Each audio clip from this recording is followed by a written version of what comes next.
আসসালামু আলাইকুম। সবাই কেমন আছেন? আশা করি সবাই ভালো আছেন। তো আমি আপনাদের মাঝে আবারও ছোট্ট আরেকটি ভিডিও নিয়ে হাজির হয়ে গেলাম। তো এই ফোনটি হচ্ছে J4 প্লাস স্যামসাং ব্র্যান্ডের ফোন। তো এই ফোনটিতে সমস্যা হচ্ছে নো সার্ভিস। এই নো সার্ভিস সমস্যাটি আমরা কিভাবে সমাধান করি সেটা আমি আপনাদেরকে স্টেপ বাই স্টেপ হচ্ছে দেখানোর চেষ্টা করব। তো দেখুন এই ফোনটাতে কিন্তু নেটওয়ার্ক মোড কিন্তু 2G করা আছে। তো তারপরেও কিন্তু এই ফোনটিতে নো সার্ভিস রয়েছে। তো এখন আমরা এটাকে 3G 4G সেটিংটাকেও চালু করে দিব। চালু করে দিয়ে দেখব হচ্ছে যে ফোনটাতে কি নেট আসে কিনা। তো আমি আপনাদেরকে প্রত্যেকটা কাজই স্টেপ বাই স্টেপ দেখানোর চেষ্টা করি।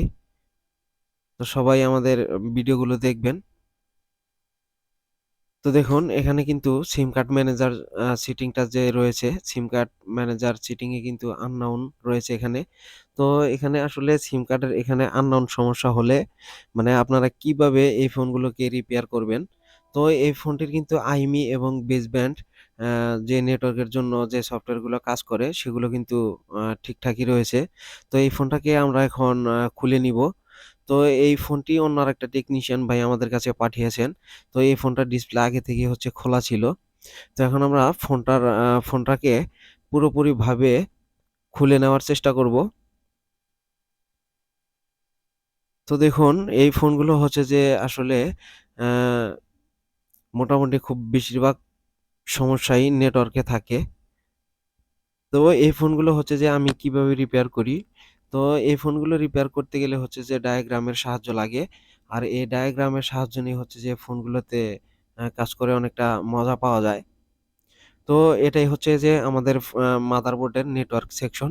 এই নেটওয়ার্ক সেকশনটা আমি আইডেন্টিফাই করে নিয়েছি ডায়াগ্রামের মাধ্যমে।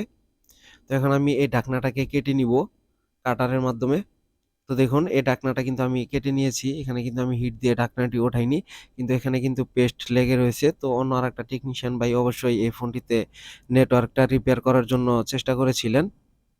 তো এখন চলে গেলাম ডায়াগ্রামে। তো দেখতে থাকুন। এটা হচ্ছে যে বর্ণীয় ডায়াগ্রাম। তো আমরা হার্ডওয়্যার সলিউশনে চলে যাব। হার্ডওয়্যার সলিউশনে থেকে হচ্ছে নেটওয়ার্ক সেকশনের যে ভোল্টেজ লাইনগুলো, এই ভোল্টেজ লাইনগুলো হচ্ছে যে আমরা প্রাথমিক অবস্থায় কুল টেস্টিং করার চেষ্টা করব। তো কুল টেস্টিং করার পরে যদি হচ্ছে যে আমরা লাইনগুলো ঠিকঠাক পেয়ে যাই সবগুলো, তাহলে হচ্ছে হট টেস্টিং এ চেক করব। তো সবকিছুই হচ্ছে যে এই ডায়াগ্রামের মাধ্যমে যে ভোল্টেজ লাইনগুলো সাপ্লাই হয়েছে, তো এই লাইনগুলো হচ্ছে আমি আপনাদেরকে দেখিয়ে দিব। তো এটা কিন্তু আমরা Samsung J4 মডেলে কাজ করতেছি। তো দেখুন বন্ধুরা এখানে কিন্তু WTR আইসি রয়েছে। তো WTR আইসিতে যতগুলো ইনপুট ভোল্টেজ রয়েছে সেগুলোকে আমাদের চেক করে নিতে হবে এক, এক করে। তো দেখুন এখানে যতগুলো ভোল্টেজ লাইন আমরা দেখতে পাচ্ছি, এখান থেকে কোনো একটা ভোল্টেজ লাইন যদি যেকোনো কারণবশত মিসিং হয়ে যায়, তাহলে কিন্তু এই ফোনগুলোতে নেটওয়ার্ক আসবে না। সবসময় নো সার্ভিসই থাকবে। অনেক সময় ইমার্জেন্সি থাকতে পারে। একেকটা ফোনে একেক রকম সিগন্যাল আসে। তো প্রত্যেকটা ভোল্টেজ লাইনগুলোকে আমরা একুরেট ভাবে চেক দেওয়ার চেষ্টা করব। আর এই লাইনগুলো আমরা কিভাবে চেক করি সে বিষয়ে আসলে অবগত থাকতে হবে আপনাদের। তো দেখুন এখানে কিন্তু WTR আইসিটি রয়েছে। তো এখন আমি WTR আশেপাশে যে ভোল্টেজ লাইনগুলো এক, এক করে সবগুলোকে চেক দিব। তো এখানে একটা কম্পোনেন্টের সাথেও কিন্তু ভোল্টেজ লাইনটি সংযুক্ত রয়েছে। তো এগুলো হচ্ছে যে ভোল্টেজ লাইনের ক্যাপাসিটর। এই ক্যাপাসিটরগুলো আমি এক, এক করে আ চেক করে নেওয়ার চেষ্টা করব।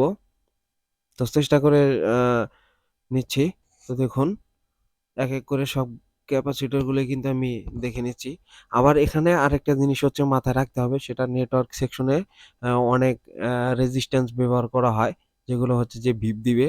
ওগুলো কিন্তু আপনাদের বুঝে শুনে কাজ করতে হবে। তো এখন আমরা WTR আইসিটাই মনে হচ্ছে আমাদের সমস্যা। কারণ হচ্ছে যতগুলো ভোল্টেজ লাইন রয়েছে ইনপুট, আউটপুট এগুলো সব ভোল্টেজ লাইনগুলোই চেক দিলাম। তো কোথাও কোনো শর্ট পাইনি। তো মনে হচ্ছিল যে WTR আইসিটা সম্ভবত খারাপ। তো আমরা WTR আইসিটাকে সর্বপ্রথম চেঞ্জ করব। চেঞ্জ করে দেখব যে আসলে নেটওয়ার্কটা কি রিপেয়ার হয়ে যায় নাকি আগের মতোই সমস্যাটি থেকে যায়। তো যদিও WTR ২৯65 এই আইসির মডেল। তো যদি এটা চেঞ্জ করার পরেও যদি আমাদের কাজ না হয় তাহলে পরবর্তী স্টেপে আমরা চলে যাব। তো আশা করি ডব্লিউটিআর আইসিটা হচ্ছে পরিবর্তন করলেই আমাদের কাজটি সাকসেস হওয়ার সম্ভাবনাই বেশি। যেহেতু বিগত দিনে এসব কাজ অনেকগুলো করেছি। তো এখন আমরা যে আইসিটা আমি আপনাদেরকে দেখালাম সেটা হচ্ছে যে রিভলভ করে নিব।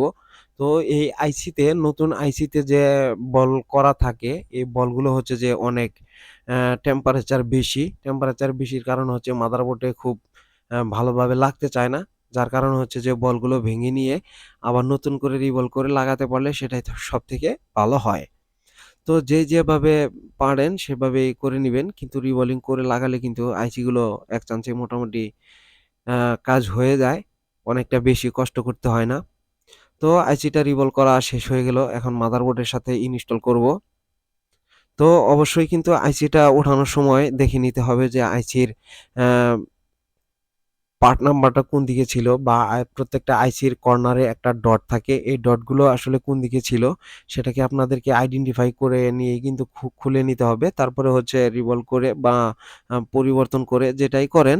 তো এগুলো করে হচ্ছে যে ডট দেখে আবারও আগের মতোই বসিয়ে দিতে হবে।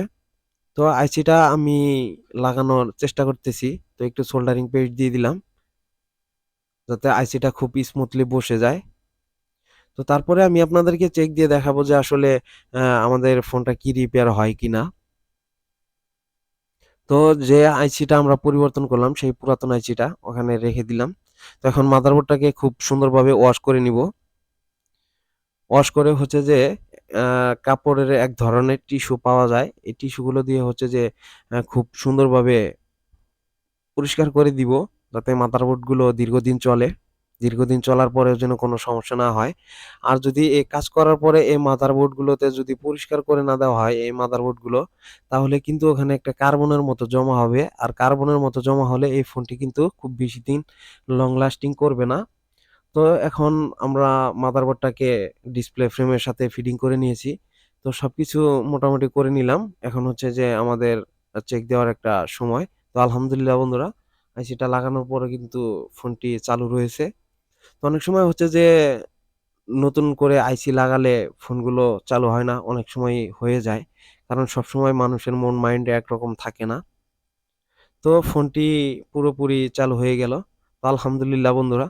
তো দেখুন এখানে কিন্তু নেটওয়ার্ক আসছে এবং 2G নেটওয়ার্ক পেয়ে রয়েছে। তো এই ফোনটির সেটিং এ কিন্তু 2G করা আছে। যার কারণে হচ্ছে যে এখন 2G নেটওয়ার্ক পেয়ে রয়েছে।